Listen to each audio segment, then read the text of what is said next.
Το βίντεο αυτό έχει σκοπό να σε βοηθήσει να φτιάξεις ένα λογαριασμό στο Gmail.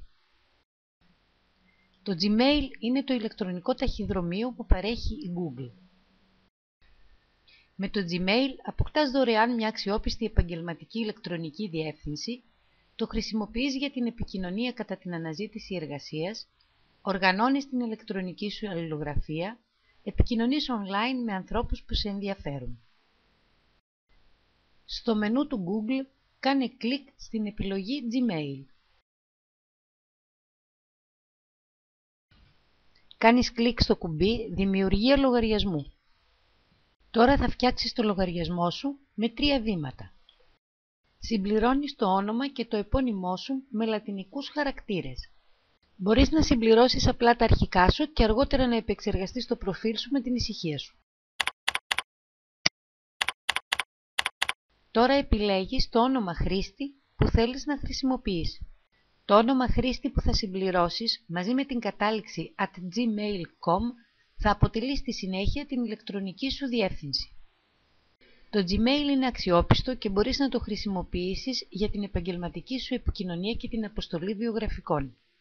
Αν αυτός είναι ο σκοπός σου, μπορείς να χρησιμοποιήσεις ολόκληρο το όνομά σου ή τμήμα από αυτό σαν πρώτο συνθετικό της ηλεκτρονικής διεύθυνσης. Προσοχή!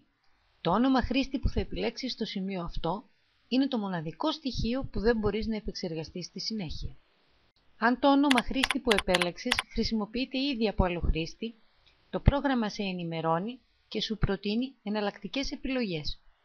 Το πρόγραμμα σε ενημερώνει επίσης σχετικά με τους χαρακτήρες που μπορείς να χρησιμοποιήσεις. Στη συνέχεια επιλέγεις τον κωδικό πρόσβασης, το password. Καθώς πληκτρολογείς τον κωδικό πρόσβασης, το πρόγραμμα σε ενημερώνει πόσο καλός είναι ο κωδικός που επέλεξες και σε συμβουλεύει σχετικά με την ασφάλειά του. Καλό είναι να επιλέξεις έναν ισχυρό κωδικό πρόσβασης ακολουθώντας τις οδηγίες.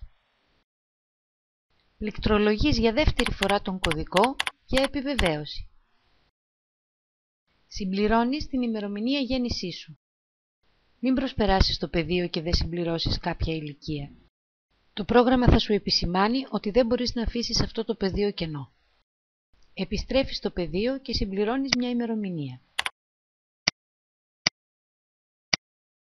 Κάθε φορά που κάνεις μια επιλογή που δεν διασφαλίζει την προστασία του ηλεκτρονικού σου ταχυδρομείου, το πρόγραμμα σε προειδοποιεί και σε συμβουλεύει.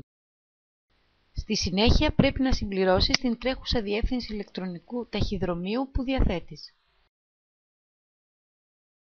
Το πρόγραμμα σου εξηγεί γιατί χρειάζεται αυτή η ηλεκτρονική διεύθυνση. Τέλος, πληκτρολογείς τις 2 λέξεις που εμφανίζονται στο πλαίσιο. Για να μάθεις περισσότερα για τη διαδικασία αυτή, κάνεις κλικ στο κουμπί της βοήθειας. Στο παράθυρο που εμφανίζεται θα βρεις όλες τις σχετικές πληροφορίες. Ούψ! Δεν σε βοηθάνε τα αγγλικά σου?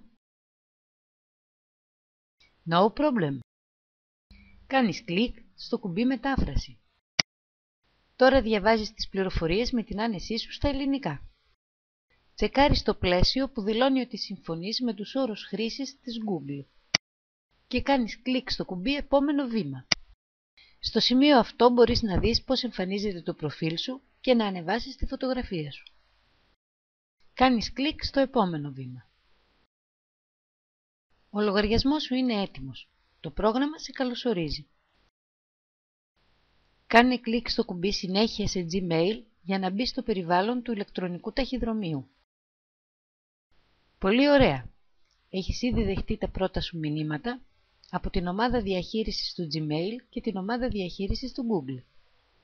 Την επόμενη φορά που θα θελήσεις να μπεις στο Gmail, στην αρχική σελίδα θα πληκτρολογήσεις το όνομα χρήστη και τον κωδικό πρόσβασης και στη συνέχεια θα κάνεις κλικ στο κουμπί Σύνδεση.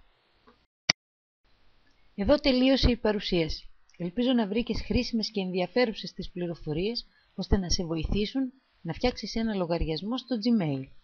Ευχαριστώ!